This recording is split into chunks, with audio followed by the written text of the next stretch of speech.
Reading ನಿಮಗೆ ಅನ್ವಯಿಸಿದರೆ ಅಥವಾ ರೆಸೊನೇಟ್ ಆದರೆ ಮಾತ್ರ ತೊಗೊಳ್ಳಿ, ಇಲ್ಲಾಂದರೆ ಬಿಟ್ಬಿಡಿ. ಇದು ಒಂದು ಜನರಲ್ ರೀಡಿಂಗ್ ಮಾತ್ರ ಆಗಿರುತ್ತೆ. ಫಸ್ಟ್ ಕಾರ್ಡ್ 7 ಆಫ್ ಪೆಂಟಿಕಲ್ಸ್ ಬಂದಿದೆ. 7 ಆಫ್ ಪೆಂಟಿಕಲ್ಸ್ ನಾನು ತಾಳ್ಮೆ ಇರಲಿ ಅಂತ ಹೇಳೋ ತಿಂಗಳಲ್ಲಿ. ಸೊ ಪೇಷನ್ಸ್ ತುಂಬ ಇಂಪಾರ್ಟೆಂಟ್, ಹಾರ್ಡ್ ವರ್ಕ್ ಕೂಡ ಅಷ್ಟೇ ಇಂಪಾರ್ಟೆಂಟ್ ಅಂತ ಕಾರ್ಡ್ ಹೇಳುತ್ತೆ.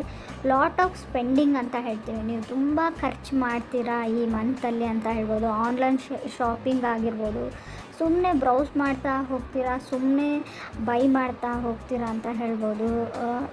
ನಿಮ್ಮ ಹತ್ರ ದುಡ್ಡಿಲ್ಲ ಅಂದರೆ ನಿಮ್ಮ ಎಲ್ಡರ್ ಸಿಸ್ಟರ್ಸ್, ಬ್ರದರ್, ಸಿಬ್ಲಿಂಗ್ಸ್ ನಿಮಗೆ ಸಪೋರ್ಟ್ ಮಾಡ್ಬೋದು ಹಣಕಾಸಿನ ವಿಚಾರದಲ್ಲಿ ಅಂತ ಕೂಡ ಚಾರ್ಟ್ ಹೇಳ್ತಾ ಇದೆ. But card second card page of cups ಬಂದಿದೆ.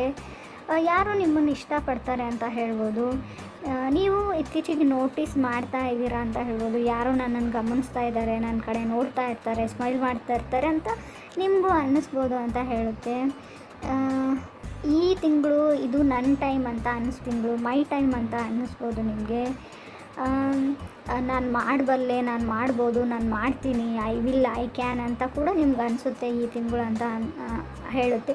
ಗೋಯಿಂಗ್ ಬ್ಯಾಕ್ ಟು ಸ್ಕೂಲ್ ಅಂತ ಹೇಳುತ್ತೆ. ನಿಮ್ಮ ಕ್ಲಾಸಸ್ ಅಥವಾ ಕಾಲೇಜಸ್, ಸ್ಕೂಲ್, ಎನಿಥಿಂಗ್ ಸ್ಟಾರ್ಟ್ ಆಗಿದೆ ಅಂತ ಹೇಳುತ್ತೆ. ಆಲ್ರೆಡಿ ಹೋಗ್ತಾ ಇದ್ದೀರಾ ಅಂತ ಹೇಳ್ಬೋದು. ಕೆಲವ್ರಿಗೆ ನಾನು ಎಸ್ಟೇಟ್ ಬಿಸ್ನೆಸ್ ಮಾಡೋರಿಗೆ ಹೈ ಟೈಮ್ ಅಂತ ಹೇಳ್ತೀವಿ ನಾವು. ಸೈಟ್ನ ಸೇಲ್ ಮಾಡೋದು, ಬೈ ಮಾಡೋದು, ಆ ಥರ ಕೆಲಸಗಳಿಗೆ ತುಂಬ ಚೆನ್ನಾಗಿದೆ ಅಂತ ಹೇಳ್ಬೋದು. ಬ್ಯುಸಿ ಇರ್ತೀರಾ, ಏನಂತಾರೆ, ತುಂಬ ಬ್ಯುಸಿ ಶೆಡ್ಯೂಲ್ ಆಗ್ಬೋದು, ನಿಮಗೆ ಹೆಡೇಕ್ ಥರ ಆಗ್ಬೋದು, ತುಂಬ ಬ್ಯುಸಿಯಾಗಿರ್ತೀರ ಅಂತ ಹೇಳ್ಬೋದು. ಆರೋಗ್ಯ ಕೂಡ ಚೆನ್ನಾಗಿರುತ್ತೆ. ಕೆಲವ್ರಿಗೆ ರೀಸೆಂಟ್ಲಿ ಸಫೋಕೇಟೆಡ್ ಫೀಲ್ ಆಗಿರ್ಬೋದು. ನಾರ್ಮಲಿ ಈ ಕೋವಿಡ್ ಬಂದಮೇಲೆ, ಕರೋನಾ ಬಂದಮೇಲೆ ಎಲ್ರಿಗೂ ಆ ಥರ ಫೀಲ್ ಆಗುತ್ತೆ. ನಿಮ್ಗೊಂಥರ ಏನೋ ನಾನು ಎಂಜಾಯ್ ಮಾಡ್ತಾ ಇಲ್ಲ ಲೈಫ್ನ, ಏನೋ ಸಫೋಕೇಟೆಡ್ ಫೀಲ್ ಆ ಥರ ನಿಮಗೆ ಮನೆಯಲ್ಲಿದ್ದರೂ ಕೂಡ, ಸೊ ನಿಮ್ಮ ವೈಫ್ ಅಥವಾ ನಿಮ್ಮ ಪಾರ್ಟ್ನರ್ ಜೊತೆ ಇದ್ದರೂ ಕೂಡ ಏನೋ ಒಂದು ಫ್ರೀಡಮ್ ಇಲ್ಲ ಅಂತ ಕೂಡ ಅನಿಸಿರೋವಂಥ ಚಾನ್ಸಸ್ ಇದೆ. ಥರ್ಡ್ ಕಾರ್ಡ್ ನನಗೆ ಕಿಂಗ್ ಆಫ್ ಸಾರ್ಡ್ಸ್ ಬಂದಿದೆ. ಕೆಲವರಿಗೆ ಕೆಲವೊಂದು ಐಡಿಯಾಸ್ ಬರುವಂಥ ಚಾನ್ಸಸ್ ಇದೆ, ಸಮಥಿಂಗ್ ಐಡಿಯಾ ಬರುವಂಥ ಚಾನ್ಸಸ್ ಇದೆ.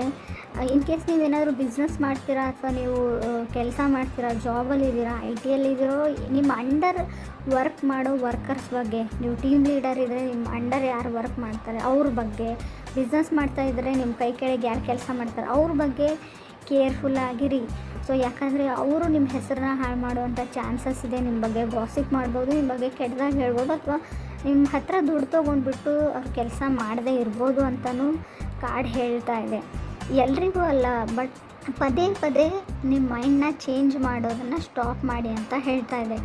ಗೊತ್ತಿಲ್ಲ, ಕಾರ್ಡ್ಸ್ ಮಾತ್ರ ಕ್ಲಿಯರಾಗಿ ಹೇಳ್ತಾ ಇದೆ. ಇವಾಗೊಂದು ಡಿಸೈಡ್ ಮಾಡಿ ನೆಕ್ಸ್ಟ್ 2 ನಿಮಿಷ ಆದಮೇಲೆ ಮತ್ತೆ ನಿಮ್ಮ ಮೈಂಡನ್ನ ಚೇಂಜ್ ಮಾಡ್ಕೊಳ್ತೀರಾ ಅಂತ ಕೂಡ ಕಾರ್ಡ್ನೇ ಹೇಳ್ತಾ ಇದೆ ರಾಶಿಯವರಿಗೆ. ಏನೇ ಮಾಡಿ ಕಾನ್ಸ್ಟೆಂಟಾಗಿ ಡಿಸೈಡ್ ಮಾಡಿ, ಮುಂಚೆನೇ ಎಲ್ಲ ಆಗು ಹೋಗುಗಳ ಬಗ್ಗೆ ತಿಳ್ಕೊಂಡ್ಬಿಟ್ಟು ಡಿಸೈಡ್ ಮಾಡಿ ಅಂತ ಕೂಡ ಕಾರ್ಡೇ ಹೇಳ್ತಾ ಇದೆ.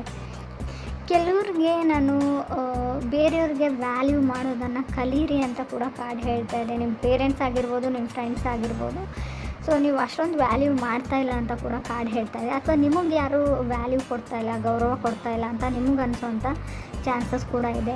ಲಾಸ್ಟ್ ಕಾರ್ಡ್ ನನಗೆ 7 ಆಫ್ ಕಪ್ಸ್ ಬಂದಿದೆ. ನಾನು ಮುಂಚೆನೇ ಹೇಳಿದ್ದೀನಿ, ತುಂಬ ದುಡ್ಡನ್ನ ಖರ್ಚು ಮಾಡ್ತೀರಲ್ಲಿ ನೀವು, ತುಂಬ ಸ್ಪೆಂಡಿಂಗ್ ಮಾಡ್ತೀರಾ, ಶಾಪಿಂಗ್ ಅಂತೀರಾ ಅಂತ. ಇಲ್ಲೂ ಕೂಡ 7 ಆಫ್ ಕಪ್ಸ್ ಶಾಪಿಂಗ್ ತೋರಿಸ್ತಾ ಇದೆ, ಚಾಯ್ಸಸ್ ಅಂತ ಹೇಳ್ತಾ ಇದೆ. ತುಂಬ ಇಲ್ಯೂಷನಲ್ಲಿ ಮತ್ತು ಕನ್ಫ್ಯೂಷನಲ್ಲಿ ನೀವು ಇರ್ತೀರಾ, ಬಟ್ ಎಲ್ಲನೂ ಎಂಜಾಯ್ ಮಾಡ್ತೀರಾ ಅಂತ ಹೇಳ್ತಾ ಇದೆ. ಈ ಮಂತ್ನ ನೀವು ತುಂಬ ಚೆನ್ನಾಗಿ ಎಂಜಾಯ್ ಮಾಡ್ತೀರಾ ಅಂತ ಕಾರ್ಡ್ಸೇ ಹೇಳ್ತಾ ಇದೆ. ಬಟ್ ಕೇರ್ಫುಲ್ ಆಗಿರೋ ವಿಷಯ ಏನಂದರೆ, ಇನ್ ಕೇಸ್ ನಿಮ್ಮ ಮನೇಲಿ ಯಾರಾದರೂ ಕೆಲಸದವ್ರು ಇದ್ದರೆ ಸೊ ಅವ್ರ ಬಗ್ಗೆ ಕೇರ್ಫುಲ್ ಆಗಿರಿ ಅಂತ ಹೇಳ್ತಾ ಇದೆ. ಕಾರ್ಡ್ಸ್ ಬಗ್ಗೆ ನಿಮ್ಮ ಅಂಡರ್ ಯಾರು ವರ್ಕ್ ಮಾಡ್ತಾರೆ ಅವ್ರ ಬಗ್ಗೆ ಕೇರ್ಫುಲ್ ಆಗಿರಿ ಅಂತ ಸ್ಪಷ್ಟವಾಗಿ ಹೇಳ್ತಾ ಇದೆ.